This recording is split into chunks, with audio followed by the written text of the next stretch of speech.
Hello viewers. शिक्षा मार्ग पे आपका स्वागत है। Very very good morning. आज के the Hindu paper news analysis का सेशन चलते हैं, आज शुरू करते हैं। आज के द हिंदू पेपर का जो न्यूज़ है उसमें काफ़ी ऐसे चीज़ है जो आज हम डिस्कस करेंगे। आइए शुरू करने से पहले आपको बता दें कि शिक्षा मार्ग आपके लिए डेली न्यूज़पेपर द हिंदू का न्यूज़ एनालिसिस लाता है लाइव, और साथ ही साथ इसका रिकॉर्डेड वीडियो भी आपके लिए अपने इस शिक्षा मार्ग प्लेटफॉर्म पे डालता है। आप शिक्षा मार्ग को सब्सक्राइब करें, इसके वीडियोस को शेयर करें ताकि हमारी जो रीच है, जो हमारी पहुंच है, काफ़ी लोगों तक पहुंच सके और उनका भी फ़ायदा हो सके, और साथ ही साथ हमारी जो सब्सक्राइबर्स की जो टारगेट है वो पूरे हो सके। आप इस वीडियोस को बाकी उन लोगों को शेयर करें जो एसएससी, यूपीएससी, बीपीएससी और वनडे एग्ज़ाम से रिलेटेड करंट अफेयर्स की तैयारी करना चाहते हैं, उन्हें आप भेजें, उनके लिए बहुत ज़्यादा हेल्पफुल होगा। तो आज का जो न्यूज़पेपर में जो कुछ महत्वपूर्ण आर्टिकल्स रहने वाले हैं जिसको हम डील करेंगे, उनमें जो कुछ महत्वपूर्ण है उसको सबसे पहले हम यहाँ एक हल्की सी नज़र डालते हैं कि क्या कुछ है ख़ास आज के एनालिसिस में रहने वाला। तो सबसे पहला है, ये लेस क्राफ्ट है नरसापुर का। इसके बारे में हम लोग डिस्कस करेंगे, क्या है लेस क्राफ्ट ये नरसापुर का, इस पे हम लोग चर्चा करेंगे। ये पीएम जो है मन की बात में इन्होंने अपने इस क्राफ्ट का जो कहे कि चर्चा किया है, तो क्या कुछ खास है इस क्राफ्ट का, कहाँ से ये बिलोंग करता है, किस तरीके का ये काम करती है, किस तरह से ये दिखता है, इस पे सारे हम डिस्कशन करेंगे। उसके बाद अगला जो हमारा आर्टिकल होगा आईएनएस वागसीर को लेकर के होगा, जो कि एक कलवरी क्लास सबमरीन है। क्यों ये चर्चा में है, क्या इसके फीचर्स है, उस पर भी हम नज़र डालेंगे। उसके बाद अगला जो हमारा होगा वो होगा इंडिया के जो रिसर्च डेफिसिट है, कहने का मतलब कि जो R&D को लेकर के हमारा जो देश है काफ़ी बाकी देशों के तुलना में काफ़ी जो पीछे है, क्या उसके कारण है, क्या उसके तरीके हैं जो कि आगे अपनाने के साथ हम जो है इस क्षेत्र में आगे बढ़ सकते हैं, उस पर हम बात करेंगे। अगला जो होगा वो हमारा ईरान और इंडिया के बीच में जो रिलेशन है, हमारे जो डिप्लोमेटिक रिलेशन है, जो कल्चरल रिलेशन है, जो हिस्टोरिकल रिलेशंस है, उस पे नज़र डालेंगे। और अंत में हम वन लाइनर अपडेट्स के अंतर्गत कुछ ऐसे न्यूज़ को देखेंगे जो हमारे वनडे एग्ज़ाम में वन लाइनर के तौर पे पूछे जाते हैं।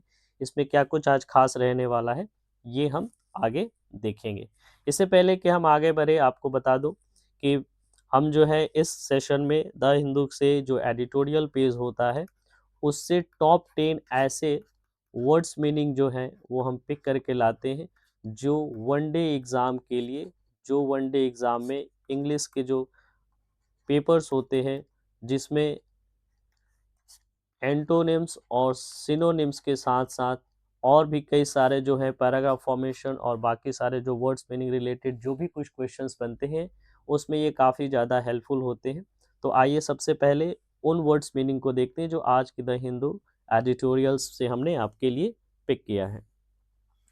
सबसे पहला जो आज का वर्ड हमारा है वो है पावचल। पावचल मतलब होता है की रोल प्ले करना, किसी भी चीज़ में जो महत्वपूर्ण स्थान जो रखता है, जो इम्पोर्टेंस रखता है, उसको हम लोग बोलते हैं पावचल। ठीक है, निर्णायक, महत्वपूर्ण और मोड़ वाला, ये होता है पावचल। इसका मतलब होता है क्रूशियल, क्रिटिकल और डिसाइसिव, ये जो है इसके सिनोनिम्स हो गए, और ये बहुत ही पॉजिटिव नेचर के वर्ड्स होते हैं। उसी तरीके से अगर हम बात करें इसके एंटोनिम्स की, तो इनसिग्निफिकेंट, माइनर और ट्रिवियल जो हैं वो सारे इसके एंटोनिम्स हो गए। ये ट्रिवियल को ध्यान में रखेंगे क्योंकि इनसिग्निफिकेंट और माइनर काफ़ी हद तक यूज़ होता है, ट्रिवियल हम थोड़ा कम देखने को मिलता है हमें। तो ट्रिवियल ये निगेटिव नेचर के वर्ड्स। सेंटेंस फॉर्मेशन भी हम देखते हैं ताकि इस जो भी वर्ड्स हमारे होते हैं उसको अच्छे तरीके से समझ पाएँ। तो सबसे पहला जो इसका सेंटेंस हम देख रहे हैं वो है, क्या है, the final exam is pivotal for getting admission to good college. किसी भी अच्छे कॉलेज में एग्ज़ाम पाने के लिए जो एग्ज़ाम में अच्छे मार्क्स होते हैं वो बहुत ज़्यादा इम्पोर्टेंट रोल प्ले करते हैं, मतलब पाइवटल होते हैं, की रोल प्ले करते हैं। किसी भी एग्ज़ाम से पास होने के बाद ही हम जो होते हैं किसी भी अच्छे कॉलेजेस में एडमिशन पा सकते हैं, इसलिए इसका जो एग्ज़ाम होता है फाइनल एग्ज़ाम, उसका की रोल है। ये सेंटेंस के माध्यम से हमने पाइवटल को देखा। अगला जो वर्ड है हमारा वो है हैम्पर्ड। हैम्पर्ड को समझते हैं। हैम्पर्ड का मतलब होता है किसी भी चीज़ को हिंडर करना, बाधित करना, रोकना, ये सारे हो गए हिंदी इसके। हिंडर्ड, ऑब्स्ट्रक्ट, इम्पीड, ये सारे सिनोनिम्स हो गए और ये निगेटिव नेचर के होते हैं। अगली जो है फैसिलिटेड, एडेड, हेल्प, ये जो होते हैं हमारे एंटोनिम्स होते हैं और ये पॉजिटिव नेचर वर्ड्स होते हैं। Heavy rain hampered our plans for the outdoor picnic. बहुत ज़्यादा बारिश ने हमारे प्लान को, जो पिकनिक करने के जो प्लान थे आउटडोर पिकनिक के, उसके ऊपर हम कहें कि बाधा डाल दिया, यानी कि रोक दिया। अगले वर्ड की तरफ बढ़ते हैं, ये है मीगर। मीगर यानी कि बहुत ही मामूली बात, बहुत छोटी बात जो होती है उसको हम कहते हैं कि ये मीगर है। ठीक है, तो मीगर ये मामूली बात, बहुत कम। इसमें हम बात करें सिनोनिम्स की तो स्कैंटी, इनएडिक्वेट और पाल्ट्री जो हैं ये इनके सिनोनिम्स हो जाएंगे। वहीं अबेंडेंट, प्लेंटीफुल और एम्पल जो हैं वो एंटोनिम्स हो जाएंगे। ये सारे पॉजिटिव नेचर के वर्ड्स हैं। Smeagol's savings were not enough to buy a new phone. उसकी जो सेविंग्स थी, बहुत मामूली सेविंग जो थी, वो किसी नए फ़ोन को खरीदने के लिए सक्षम नहीं थी। ये इस बात से पता चलता है। चलिए, डैम्निंग, दोष सिद्धि करने वाला, कटु, किसी भी चीज़ को जब हम ब्लेम करते हैं, किसी पे दोष डालते हैं तो उसे डैम्निंग कहते हैं। कंडेमिंग, इंक्रिमिनेटिंग, सीवियर, ये सारे जो हैं ये सारे इसके सिनोनिम्स हो गए। ठीक उसी तरीके से प्रेजिंग, एक्सोनरेटिंग और फेवरेबल, ये एंटोनिम्स है और ये सब सुनने से ही आपको पता चल सकता है कि ये सारे पॉजिटिव नेचर वर्ड्स हैं। ठीक है, the damning report showed how poorly the project was managed. ठीक है, ये कहें कि उसमें जो रिपोर्ट्स है जो आया जिसमें काफ़ी ज़्यादा इस पे आरोप लगाया गया, ये बताता है कि किस तरीके से प्रोजेक्ट को मैनेज किया गया था। एब्सिमल जो है वो क्या है, एबिस्मल जो है वो समझेंगे अत्यंत खराब की जो स्थिति होती है, बहुत ही निम्न स्तर का जो होता है उसे हम एबिस्मल कहते हैं, यानी डिस्मल, टेरिबल, अपेलिंग, ये सारे इसके सिनोनिम्स हो गए। वही एक्सीलेंट, सुपर्ब, आउटस्टैंडिंग, ये सारे एंटोनिम्स हो गए और ये सारे पॉजिटिव नेचर हैं। The team's abysmal performance led to their early exit from the tournament. Team की जो खराब प्रदर्शन थी उसने उन्हें बहुत ही जल्दी ही क्या कहे तो टूर्नामेंट से बाहर करा दिया। आगे जानते हैं मायोपिक, ये एक बायोलॉजिकल वर्ड है। हम लोगों ने जो फिजिक्स या फिर यूँ कहें कि बायोलॉजी के चैप्टर में ये दोनों वर्ड, ये जो वर्ड है दोनों फिजिक्स में भी और बायोलॉजी में भी पढ़ा है, मायोपिक। ठीक है, तो मायोपिक कहने का मतलब निकट दृष्टि वाला, यानी दूरदर्शिता रहित, यानी कि जिसकी सोच जो है बहुत ज़्यादा कहें कि दूरदर्शिता नहीं हो, बहुत कम सोच रखने वाला हो, ज़्यादा एम्बिशियस नहीं हो, उसको मायोपिक कहते हैं। जो कम एम्बिशियस होते हैं, कम विजनरी होते हैं, उन्हें मायोपिक कहते हैं। शॉर्ट साइटेड, ठीक है, नैरो माइंडेड, विजनरी लैकिंग, ये सारे जो हैं इसके सिनोनिम्स होगा और ये सारे निगेटिव नेचर वर्ड्स हैं। वहीं फार साइटेड की बात करें, विजनरी की बात करें, परसेप्टिव की बात करें, ये सारे पॉजिटिव नेचर के एंटोनिम्स हैं। Investing only in one stock is myopic approach to saving money. किसी भी तरीके से एक ही स्टॉक में सिर्फ इन्वेस्ट करना, एक तरह के कहें कि मनी को सेव करने का ये जो हमें तरीका है वो एक मायोपिक है, यानी कहने का मतलब कि हम कह सकते हैं कि लॉन्ग टर्म के लिए हम नहीं सोच रहे हैं। आगे चलते हैं, डिस्कनेक्ट। डिस्कनेक्ट कहने का मतलब होता है अलगाव किसी भी चीज़ से। डिस्कनेक्ट वर्ड बहुत वेल नोन वर्ड है, ठीक है, लेकिन जब हम बात करते हैं इसके सिनोनिम्स की तो गैप, सेपरेशन, डिसोसिएशन, ये सारे इसके सिनोनिम्स हो गए। वहीं कनेक्शन, लिंक और इंटीग्रेशन, ये एंटोनिम्स हो गए और ये सारे के सारे पॉजिटिव नेचर के हैं। There is a clear disconnect between what the boss promises and what he delivers. कहें कि ये पूरे तरीके से डिस्कनेक्ट था, संबंध टूटना करने का मतलब उनके विचारों में इतना अलगाव था कि वो समझ ही नहीं पाए कि बॉस क्या चाह रहे थे और जो भी उनकी डिलीवरी थी वो क्या किया गया, उनमें ये अलगाव था। आइए अगला वर्ड जो है वो साइलो है। साइलो जो है वो इसका क्या मतलब है, ठीक है, साइलो जो है अलग थलग रखना, संकीर्ण दायरा, ठीक है, isolate, compartment, segregate, integrate, collaborate और कनेक्ट, ये सारे इसके एंटोनिम्स हैं। Working in silos prevent different department from sharing useful ideas. कहने का मतलब है कि साइलोज में काम करने, साइलोज का मतलब अलग थलग काम करने से ये जो डिपार्टमेंट्स का जो है उनके जो आइडियाज़ है आपस में एक दूसरे से वो शेयर नहीं कर पाते हैं, जो कि ये अच्छी बात नहीं है। तो ये साइलो का मतलब होता है संकीर्ण दायरा, सेग्रीगेट करके किसी चीज़ को रखना, आइसोलेट करके रखना, कंपार्टमेंटली रखना, तो उसको हम बोलते हैं कि साइलो। अगली बात है ब्रेन ड्रेन का। ब्रेन ड्रेन वर्ड बहुत ज़्यादा हमने देखा है इकोनॉमी के फील्ड में इसका इस्तेमाल होता है, ठीक है। उसके बाद ही देखा जाए तो हमने इसको हिस्ट्री में भी बहुत ज़्यादा देखा है। तो ये है ब्रेन ड्रेन, मस्तिष्क पलायन हिंदी में इसको कहते हैं, यानी कि वैसे लोग जो बहुत ज़्यादा दक्ष होते हैं अपने काम में, एक्सपर्टाइज होते हैं उनके अपने कामों में, वो क्या होते हैं, वो देश छोड़ के जब चले जाते हैं किसी अन्य देश में, तो उसे कहा जाता है कि ब्रेन ड्रेन। क्यों चले जाते हैं, कैसे चले जाते हैं, वो अलग एक मुद्दा है, लेकिन हम यहाँ समझेंगे कि वो दूसरे देश में चले जाते हैं, इसे हम कहते हैं ब्रेन ड्रेन। इसके जो सिनोनिम्स की बात करें, talent exodus, immigration of skilled workers, ठीक है। ब्रेन गेन, टैलेंट रिटेंशन और इन्फ्लेक्स, ये हो जाते हैं इसके एंटोनिम्स, और ये होते हैं positive nature words. Many IT's companies complain about brain drain as engineers go abroad for the better pay। यहाँ पे ये देखिए एक महत्वपूर्ण जो कारण है वो आ जाता है कि बहुत सारे जो आईटी कंपनी हैं वो कंप्लेन करते हैं कि ब्रेन ड्रेन होता है जो हमारे इंजीनियर्स का, विदेशों में जो जाते हैं वो जाते हैं बेटर पे के तलाश में, यानी कि अच्छी सैलरी के तलाश में।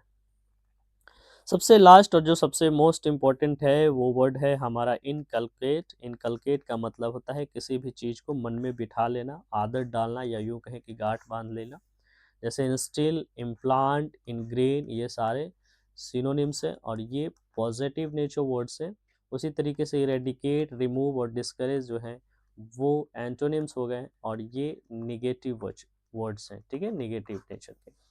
Parents try to inculcate good manners in children from young age. बच्चे जो हैं सॉरी माता पिता जो हैं अपने बच्चों में अच्छी आदतें जो हैं बचपन से ही इनकलकेट करने की कोशिश करते हैं, आदत डालने की कोशिश करते हैं।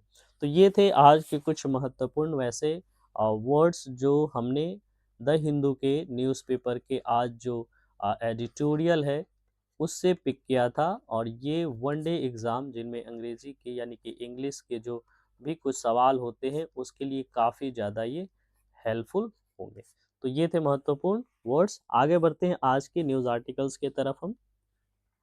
आज का जो सबसे पहला जो न्यूज़ आर्टिकल्स है वो पीएम मन की बात की ओर से आया है।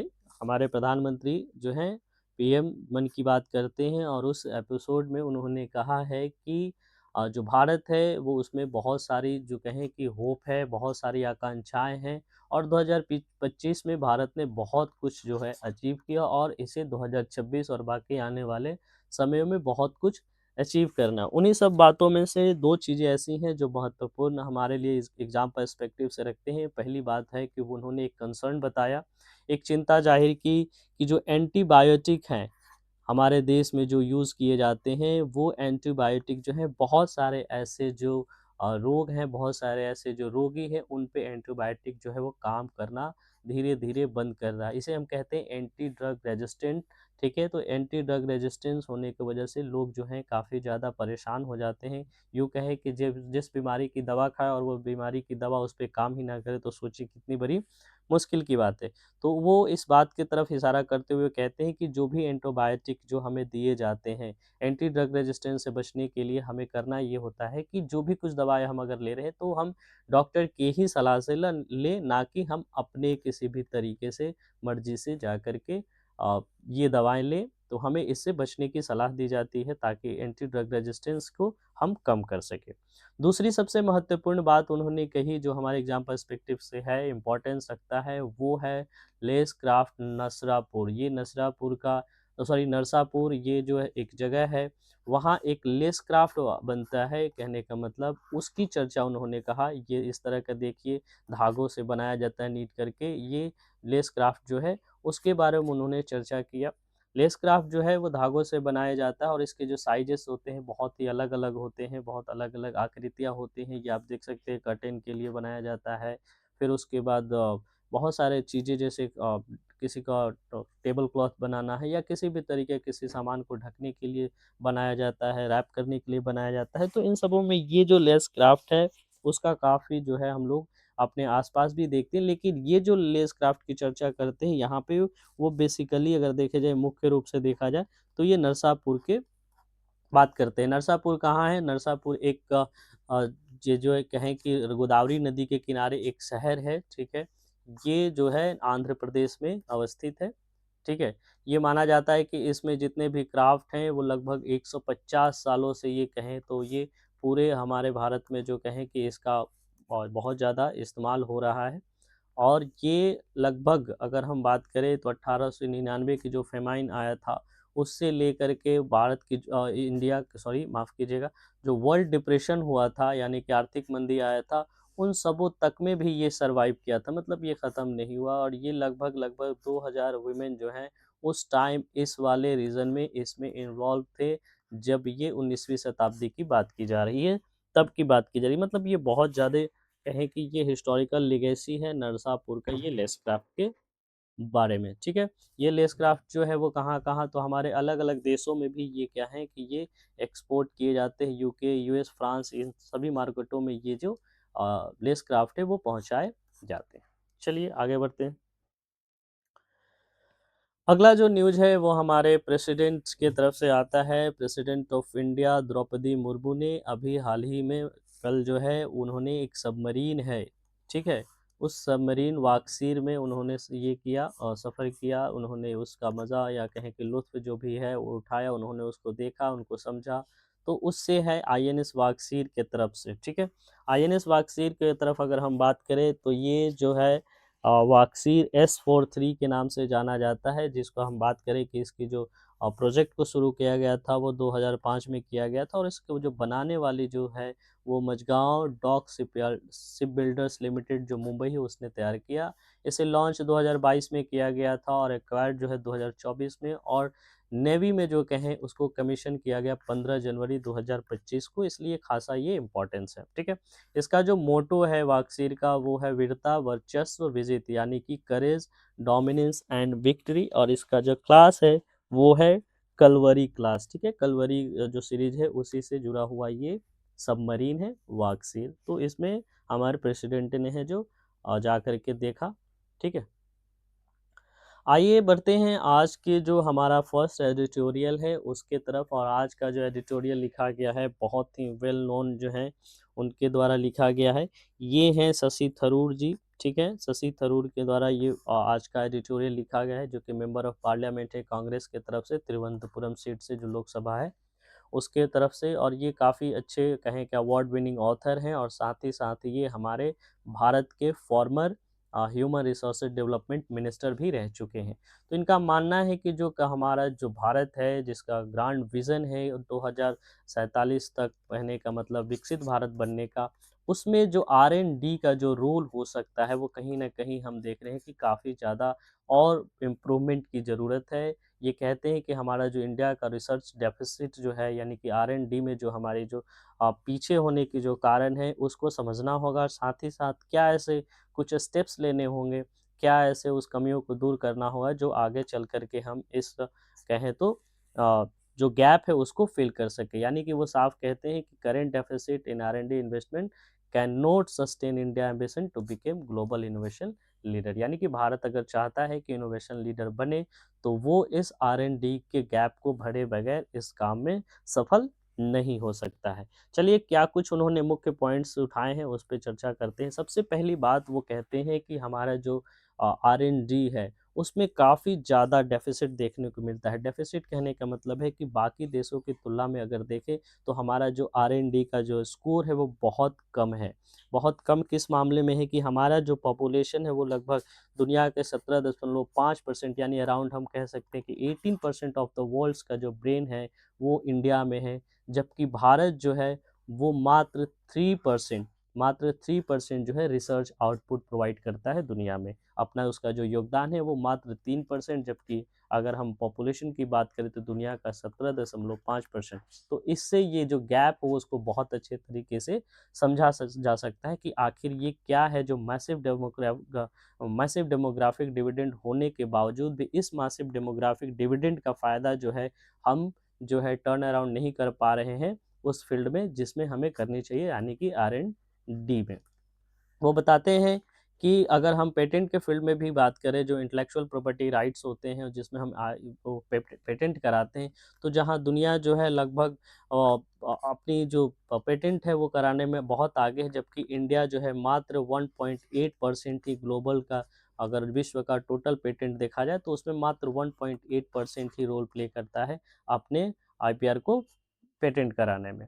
इसका सबसे बड़ा कारण जो है, आखिर इस पिछड़ने के पीछे कारण क्या है, तो वो बहुत सारे ऐसे कारण गिनाते हैं जिसमें वो मानते हैं कि एक्सपेंडिचर जो है वो सबसे बहुत ज़्यादा उसमें उभर करके सामने आता है। उसके साथ ही साथ ये जो ब्यूरोक्रेटिक जो हमारे जो सिस्टम है, यानी कि रेट टपेज़म है, उसको वो बताते हैं। साथ ही साथ हमारे एजुकेशन सिस्टम को भी इसके पीछे ये उसके जिम्मेदार बताते हैं। आइए एक्सपेंडिचर पे वो क्या बताते हैं। एक्सपेंडिचर पे वो बताते हैं कि बाकी दुनिया में देखा जाए तो R&D पे जो रिसर्च पे जो खर्च हैं, जो एलोकेशन है फंड का, वो बहुत ज़्यादा होता है। जबकि इंडिया की हम बात करें, प्राइवेट सेक्टर और इंडियन गवर्नमेंट सेक्टर के मिलाकर भी अगर बात करें तो ये 0.6% से लेके 0.7% ऑफ जीडीपी के ही आसपास डोलता हुआ नज़र हमें मिलता है, जो कि ये बहुत ज़्यादा कम है। मतलब सोचिए कि R&D हमारे देश के लिए, किसी भी देश के लिए रिसर्च एंड डेवलपमेंट जो होता है वो काफ़ी अहम होता है, और उस पे जीडीपी का 1% भी खर्च अगर नहीं हो रहा है तो सोचिए कि हम R&D के फील्ड में कितना पीछे हैं और कितना कम खर्च कर रहे हैं और कितना कम इसे तरजीह दे रहे हैं। वहीं अगर हम चाइना की बात करें तो चाइना इस पे 2.4% करती है खर्च, जबकि अगर हम यूनाइटेड स्टेट ऑफ अमेरिका की बात करें तो ये 3.5% करती है।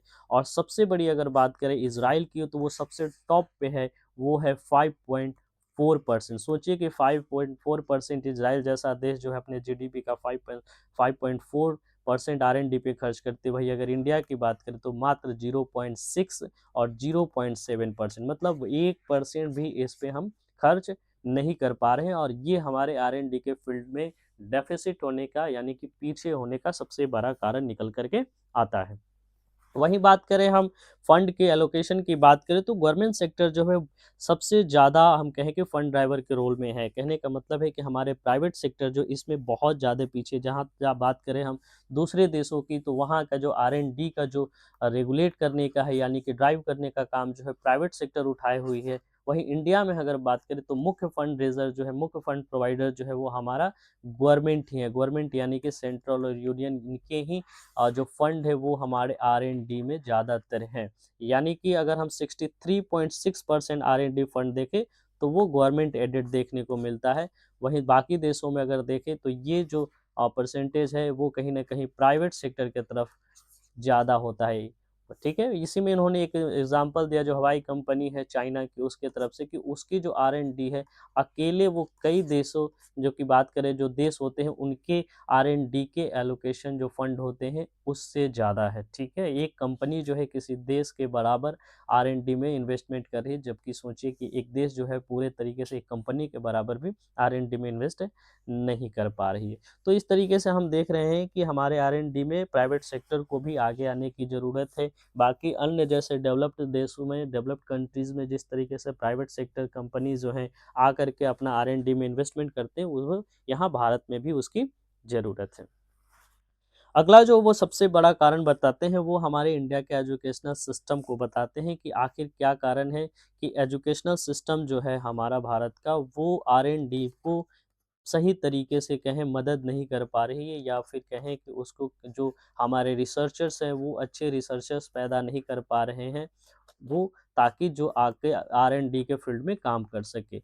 ये हमारे देश में जो थ्योरेटिकल रिसर्च की जो पद्धति चली आ रही है कि किसी भी चीज़ों को सिर्फ थ्योरी बेस पे पढ़ाया जाता है, उसका जो प्रैक्टिकल बेस्ड है उसको हम लोग ध्यान में नहीं रखते हैं। मार्केट ड्रिवन नीड्स को पूरा करने की जो इंडस्ट्री की जो डिमांड होती है उसके अकॉर्डिंग हम कोलैबोरेशन करके अपने सिलेबस को इम्प्रूव नहीं करते। ये बहुत बड़ा रोल प्ले करता है ये R&D डेफिशिएंसी में। ये बताते हैं कि यूपीए गवर्नमेंट के समय एक हमारे एन नारायणन मूर्ति ने अपनी एक रिपोर्ट में ये सबमिट किया था कि हमारे जितने भी ये हैं स्किल्ड हैं, ग्रेजुएट्स हैं, वे सारे के सारे ऑपरेट्स कर रहे इन अ साइलो। साइलो कहने का मतलब कि वो अलग थलग तरीके से कर रहे, किसी भी तरह का कोई भी उनके बीच में कोलैबोरेशन नहीं है, जिसके वजह से इसका फ़ायदा जो है R&D सेक्टर को नहीं मिल पा रहा है। ठीक है। अगली जो वो कारण बताते हैं, जैसा कि हमने पीछे देखा था ब्रेन ड्रेन को, वो ब्रेन ड्रेन में कहते हैं कि इंडिया बहुत ज़्यादा जो कुछ अच्छा अगर प्रोड्यूस करता है, बहुत सारे अच्छे पीएचडी, बहुत सारे अच्छे इंजीनियर्स और जो कहें टेक्निकल्स जो हैं वो प्रोड्यूस करता है, लेकिन वो ज़्यादा एम्बिशियस होने की वजह से ये जितने भी टैलेंट है उनका ब्रेन ड्रेन हो जाता है। वो बेसिक जो इंफ्रास्ट्रक्चर है, फंडिंग है, करियर प्रोग्रेशन अपॉर्चुनिटी की वजह से वो विदेश में चले जाते हैं। हाई सैलरी और कहें कि बेसिक फैसिलिटीज़ की डिमांड की वजह से, जो कि हमारे देश में वो प्रोवाइड उन्हें नहीं करा पाती है, हमारे देश में ही वो कंपनियां या फिर कहें तो सरकार, तो वो दूसरे देशों में चले जाते। तो ब्रेन ड्रेन भी हमारे R&D को पीछे करने में काफ़ी ज़्यादा रोल प्ले करता है। ठीक है। उसके बाद वो रेड टपेज़म को इस पे दोष लगाते हैं कि जो हमारे ब्यूरोक्रेटिक प्रोसेस है, जिस तरीके से स्लो प्रोसेस होते हैं, किसी भी चीज़ के एग्जीक्यूशन में काफ़ी समय लगता है, लॉन्ग टर्म रिसर्च प्रोग्राम्स होते हैं, इसको हम कहें कि फाइनलाइज़ करने में जो कुछ ज़्यादा समय लगता है, वो सारे के सारे जो हैं किसी न किसी तरीके से हिंड्रेंस क्रिएट करते हैं R&D में। जो कंपनियाँ अगर इस फील्ड में आना भी चाहती हैं, तो वो इस तरह के लॉन्ग टर्म जो रिसर्च प्रोग्राम्स है या फिर कहें कि स्मूथ एग्जीक्यूशन में काफ़ी ज़्यादा देरी होती है, इसकी वजह से वो अपने आप को पीछे खींच लेती हैं। इन सबों को ध्यान में रख कर के आखिर R&D को जो है बढ़ाने की जो बात है, रिसर्च एंड डेवलपमेंट को 2047 तक वर्ल्ड लेवल बेस पे जब हमें लाना है, हमें अपनों को विकसित भारत के टर्म में ये जो कहें कि लाने के लिए इस R&D का जब हेल्प लेना है, तो उसके लिए हमें क्या करना होगा? ज़ाहिर सी बात है कि किसी भी चीज़ को अगर अच्छे तरीके से करना है, तो हमें उनकी कमियों पे ध्यान देना होता है। यानी कि सबसे पहले जो हमें कमी उसमें दिखती है, उसको दूर करने की ज़रूरत है। क्या कमियाँ हैं? फंड एलोकेशन को लेकर के, यानी कि जो हम जीडीपी का मात्र 0.6 से लेकर के 0.7% ही इस पे हम खर्च कर रहे हैं, उसे बढ़ा करके हमें लगभग लगभग 2% तक करने की ज़रूरत है। अगले 5 से 7 सालों में इसे 2% तक ले जाने की ज़रूरत है। वहीं प्राइवेट सेक्टर को इसमें आने के लिए वो कम से कम उनको इंसेंटिव देना चाहिए हमें, और इस तरीके से इंसेंटिवाइज़ करना चाहिए कि ये प्राइवेट सेक्टर जो है R&D के फील्ड में आकर के लगभग 50% जो है वो अपना जो योगदान दे सके। भारत सरकार ने हाल ही में research and development innovation fund जारी किया था, एक बनाया था। ये बहुत ज़्यादा सराहनीय काम माना जा रहा है, और ये इसकी सराहना करते हुए ये कहते हैं शशि थरूर जी कि ये एक अच्छी कहें कि पहल है। इसी तरह के बाकी पहल कर कर के बाकी जो प्राइवेट सेक्टर के जो कंपनी है जो R&D में काम करती हैं, उन्हें इंसेंटिवाइज़ करना चाहिए। साथ ही साथ यूनिवर्सिटी को भी ट्रांजिशन फेज़ में लाना चाहिए, उनमें काफ़ी बदलाव की ज़रूरत है, ताकि वो जो बाकी अन्य जो मार्केट ड्रिवन जो कहें कि टेक्नोलॉजी है, मार्केट ड्रिवन जो कहें कि हमारा एक्सपर्टाइज़ है, उसको जनरेट करे। इसके लिए बहुत ज़्यादा ज़रूरी है कि इन तरह के जो यूनिवर्सिटीज़ है, इन तरह के जो कंपनियाँ हैं R&D से जुड़ी हुई, उनसे वो जुड़ करके कोलैबोरेशन में अपने सिलेबस के तैयार करें। ठीक है? तो ये सारे कुछ मुद्दे उन्होंने बताए।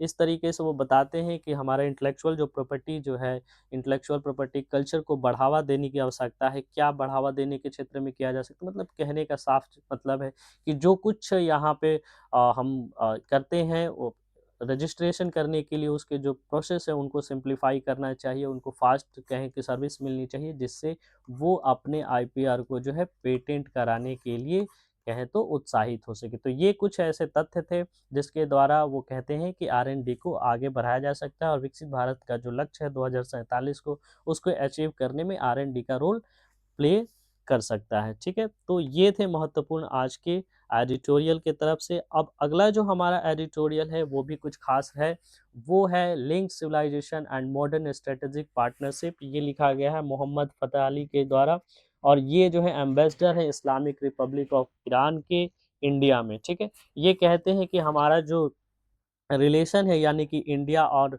जो बात करें ईरान का, तो वो बहुत ज़्यादा कहें कि स्ट्रॉन्ग है, और साथ ही बताते हैं कि ये अगर इसमें प्रगाढ़ता आती है, इसमें किसी तरह के कहें कि मजबूती आती है, तो वो कहीं ना कहीं जाके वेस्ट एशिया में स्टेबिलिटी लाने का काम करेगा। ये हमारे जो रिलेशन है ईरान के साथ में, उसके 75 साल होने के उपलक्ष्य में ये बातें उनकी हैं, जो वो पीछे देखते हैं कि हमारे रिलेशन किस तरीके से थे भारत के साथ और कैसे थे, और वो साथ ही साथ कुछ आशाएं भी रखते हैं कि आगे चल कर के हम इस रिश्तों में क्या सुधार करने चाहिए और क्या हमें करने की ज़रूरत है। वो बताते हैं कि ये इंडिया और ईरान का जो सिविलाइजेशन है वो 2 एंशिएंट सिविलाइजेशनों का एक कहें तो समूह है। वो बताते हैं कि आर्यन जो थे वो 2 हिस्सों में बँट गए थे। जब आर्यन जो थे वो 2 हिस्सों में बँट गए थे। एक जो थे ईरानियन प्लेटियन में जाके बसे, वहीं दूसरे अगर देखे जाए तो गंगा और इंडस की जो सिंधु नदी की जो मैदान थे उसमें जाकर के बसे। दोनों लगभग-लगभग सेम भाषा बोलते थे और उनकी जो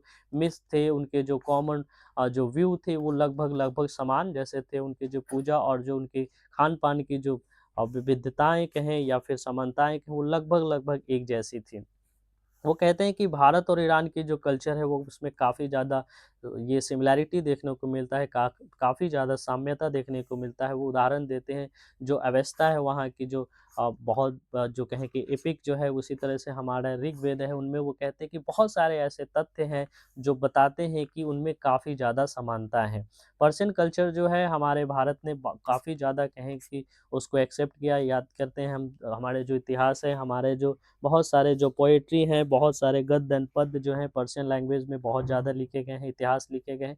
तो ये जो भाषा है वो एक तरह से कहें उसको भारत ने जो एक्सेप्ट किया, ये दिखाता है कि किस तरीके से ईरान के कल्चर को हम जो है काफ़ी पसंद करते हैं और किस तरीके से हमारे जो संबंध है वो बेहतर हैं। ट्रेड एंड पार्टनरशिप के ऊपर वो बता रहे हैं कि हमारी जो इंडिया की जो कुछ एनर्जी की जो रिक्वायरमेंट है उसको फुलफ़िल करने में ईरान जो है हमेशा से साथ देता रहा है। हाइड्रोकार्बन्स के रिज़र्व्स ईरान में बहुत ज़्यादा हैं, तेल की जो कुएँ हैं वहाँ पे ईरान में बहुत ज़्यादा हैं, और वो भारत को बहुत पहले से ही बहुत तरीके से कहें कि वो उसको वो प्रोवाइड करते आते रहा है। साथ ही वो बता रहे हैं कि जो हमारा ईरान और इंडिया के बीच में जो कुछ मतलब जो रिलेशन है वो बाहरी तत्वों के प्रभाव में आकर के बीच-बीच में कमज़ोर भी होते रहे, लेकिन हमें इस तरह के लिंक को और ज़्यादा मजबूत करना है। वो याद करते हैं चाबहार पोर्ट को, कि वो बताते हैं कि चाबहार पोर्ट जो भारत ने ईरान की इस तरीके से लिंक को जोड़ने के लिए जो बनाया, वो बहुत ज़्यादा वाइटल रोल प्ले करता है। ईरान को ये जोड़ता है international north south transport corridor, जिसको टीसी कहा जाता है, उससे जोड़ने का ये काम करता है, और ये लगभग 40% शॉर्टर है, 30% मोस्ट कॉस्ट एफिशिएंट है compare to traditional Suez canal. यानी कि जो पहले क्षेत्र जो ट्रेड होता था स्वेज कैनल के तरफ से, उससे बहुत ज़्यादा ये सस्ता है, 30% तक सस्ता है, और 40% तक जो है भारत तक इसकी पहुँच को कम बनाता है। कहने का मतलब है कि उसके जो डिस्टेंस है वो 40% कम कर देते हैं। तो ये ईरान के तरफ से कुछ उनके जो होप है उसको देखेंगे कि आखिर वो क्या चाहते हैं। वो उनका मानना है कि हमारे जो संबंध है, भारत के जो डिप्लोमेटिक रिलेशन है ईरान के साथ, उसके 75 साल हो गए हैं और ये काफ़ी शानदार रहा है और काफ़ी अच्छा रहा है। साथ ही वो उम्मीद रखते हैं कि भारत जो है इसको और ज़्यादा कहें कि अच्छी करने की कोशिश करेगा, और जो है इस अपने अलायंस को और ज़्यादा इम्प्रूव करेगा। तो ये था आज के एडिटोरियल ईरान और इंडिया के संबंध को लेकर के। हमने देखा कि किस तरीके से ईरान के साथ इंडिया का कल्चरली, हिस्टोरिकली के साथ-साथ अभी जो कहें कि ट्रेड एंड कॉमर्स के जो रिलेशन है वो बहुत ही बेहतर है। ठीक है? आइए आज के वन लाइनर अपडेट की तरफ बढ़ते हैं। आज के वन लाइनर अपडेट में है, आप ये कहें तो बहुत ही दुखद खबर है, वो है फ़िल्म मेकर एस कृष्णस्वामी जो हैं, उनका निधन हो गया। ये डॉक्यूमेंट्री बनाते थे ज़्यादातर, और ये जो है कहें कि इनको बहुत ज़्यादा जाना गया तब जब इन्होंने एक डॉक्यूमेंट्री जो बनाया, उसका नाम था इंडस वैली टू इंदिरा गांधी। ये इन्होंने एक फ़िल्म बनाई थी जिसको उन्होंने बहुत ज़्यादा इसमें उनको ये मिला, नेम एंड फेम मिला। ये 88 साल के हो चुके थे और इसके बाद इनका निधन हो गया। इनका जन्म जो है चेन्नई में हुआ था, जो कि उस समय मद्रास कहा जाता था, 15 जुलाई 1937 को। जहाँ तक इनके काम की बात करें कि उन्होंने क्या-क्या ऐसे फ़िल्मों में काम किया है, तो ये है unknown freedom fighters 1978, Rajaji, Kamaraj 1981, with apologies to Tagore 1987, a 5 minute.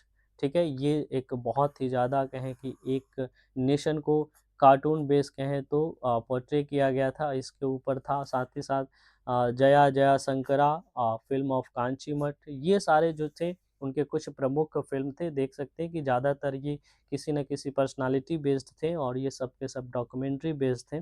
तो ये बहुत महत्वपूर्ण मूवीज़ थे, बहुत सारे ये डॉक्यूमेंट्रीज़ थे जिन्होंने इन्होंने किया। साथ ही इनको अवार्ड भी मिल चुका है 2009 में, ठीक है, पद्मश्री से। तो ये एस कृष्णसामी पे फिल्म के क्षेत्र में इन्होंने डायरेक्शन, प्रोड्यूसिंग और भी राइटिंग वगैरह के फील्ड में भी इन्होंने काम किया है, जिनका निधन।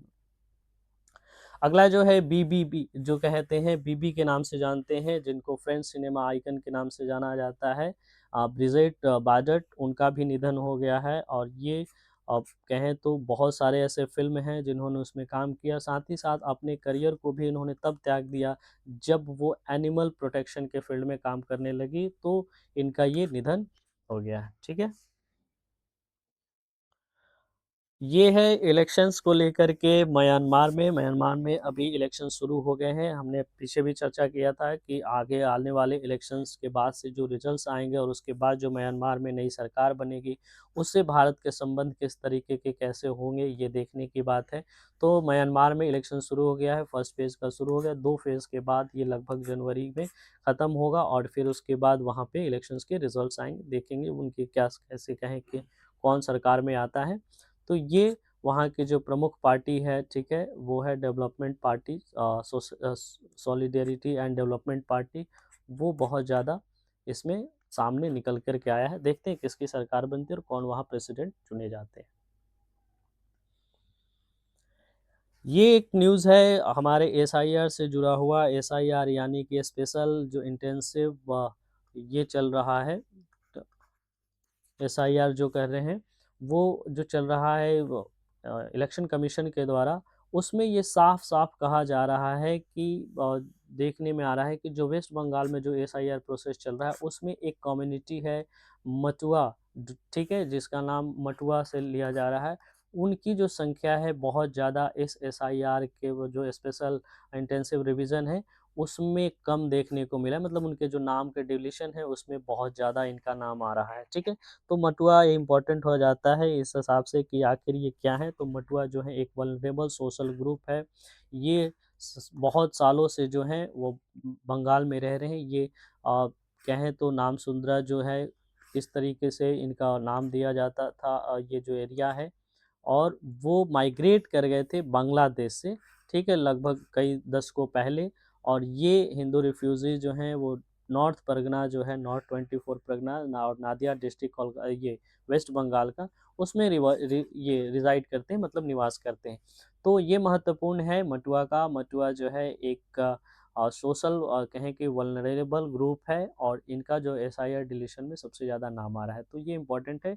ये माइग्रेट करके बांग्लादेश से आए थे बहुत दशकों पहले। उसके बाद आगे बढ़ते हैं। अगला जो हमारा न्यूज़ है वो आर्टिकल्स जो है वो बस इतना ही है। आज के जो द हिंदू न्यूज़ एनालिसिस थे उसके सारे ये आर्टिकल्स हो चुके। ये हमारा कल का था, ये जो कि रह गया था, ठीक है। तो आगे बढ़ने से पहले आपको बता दें कि ये जो हमारा द हिंदू न्यूज़पेपर एनालिसिस है आपको हर रोज़ लाइव 8 बजे सुबह मिल जाता है। और आप इस चैनल को सब्सक्राइब कर लें। साथ ही साथ आप वैसे दोस्त वैसे जानकार को भेजें जो आपके परिचित हैं, जिनको उनकी काफ़ी ज़रूरत है। साथ ही आप इस उद्देश्य से भी भेजें उनको, ताकि हमारी भी मदद हो सके और हमारी जो सब्सक्राइबर है वो बढ़ सके और बाकी लोगों तक हमारी पहुंच जो है वो आसान बन सके। साथ ही आप बेल आइकन को दबा दें ताकि आपके इसके जो भी जितने भी अपडेट्स हैं वो मिल सके, क्योंकि अलग अलग जो सेगमेंट है इस पे आते हैं। इस पे पॉलिटी और बाकी जो करंट अफेयर्स से जुड़े हुए वीडियोस भी आते हैं। साथ ही साथ इस पे जो हम बात करें इकोनॉमी और भी कई ऐसे सब्जेक्ट्स हैं और प्रैक्टिस सेट है इस पे शुरू किए जाएंगे। लेकिन जो उम्मीद है वो यही है कि आप जो है सब्सक्राइबर्स को थोड़े बढ़ाने में मदद करें और बाकियों को ये शेयर करें। साथ ही आप इसके जो प्लेटफॉर्म है शिक्षा मार्ग, उसके इंस्टा पे फॉलो कर सकते हैं, ट्विटर यानी एक्स पे फॉलो कर सकते हैं। तो आज के सेशन में जुड़ने के लिए बहुत बहुत धन्यवाद। Thank you.